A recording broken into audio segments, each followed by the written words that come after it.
What if a single, unassuming letter could alter the destiny of thousands?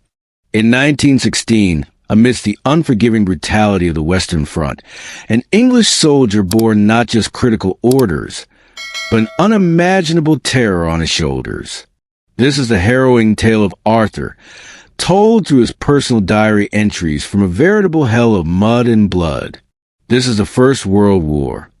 Not the romanticized, heroic battles depicted in history books, but a desolate landscape forged from steel, choked by mud, and haunted by an invisible, ever-present death. Within this living hell, one profession stood out for its near-suicidal danger: the trench runner.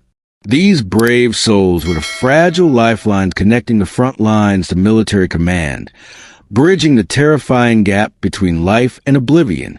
Their perilous mission often took them across no man's land, a death trap saturated with barbed wire, crater-sized shell holes, and the relentless crosshairs of enemy snipers.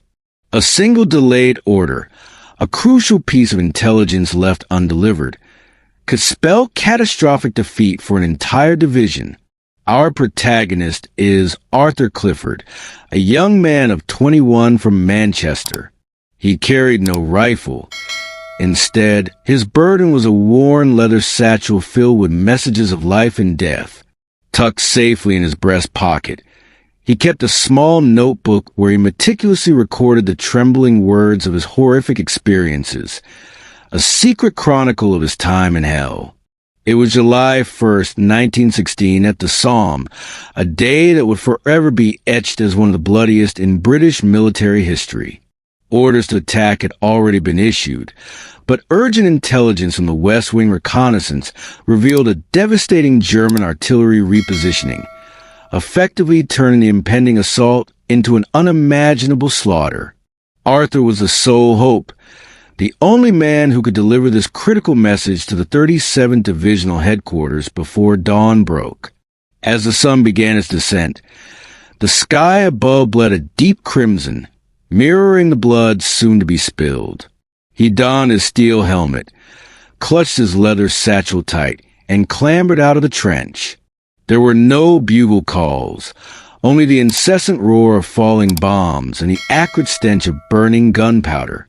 He began to run, not with the practiced grace of an athlete, but with the primal desperation of an animal fleeing its predators. The very ground trembled beneath him. Each agonizing step was a gamble with fate. He witnessed comrades fall, not from direct gunfire, but from slipping into deep mud pits, only to be torn apart by shrapnel moments later.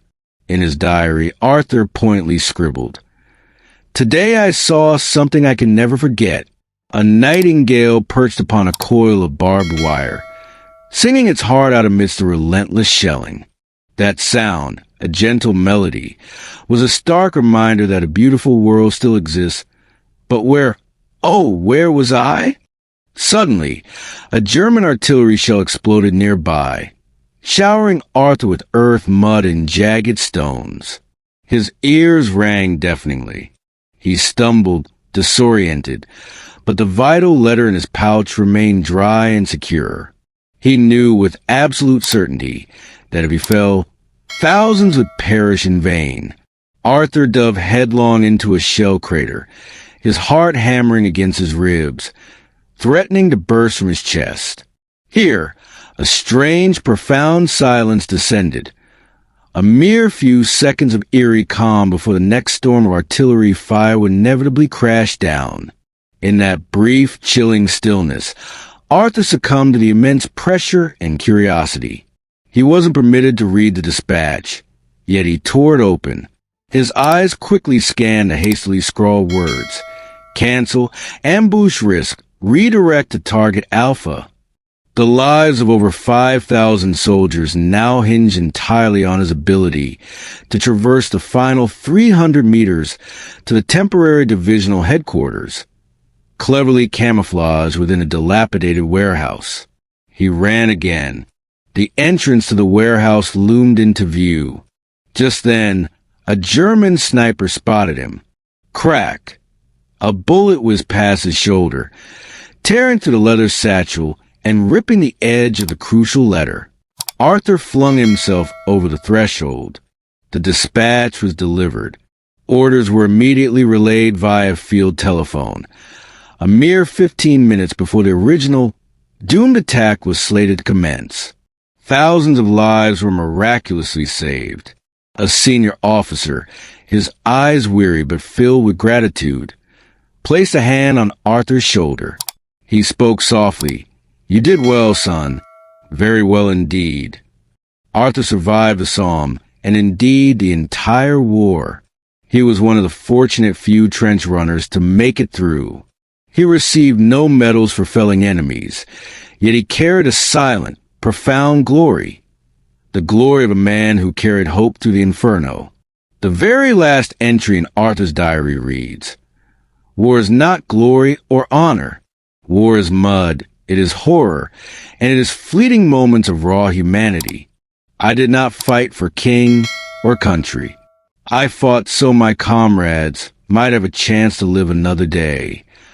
We sincerely hope Arthur's story has offered you a more profound and authentic glimpse into the nameless sacrifices made during the First World War.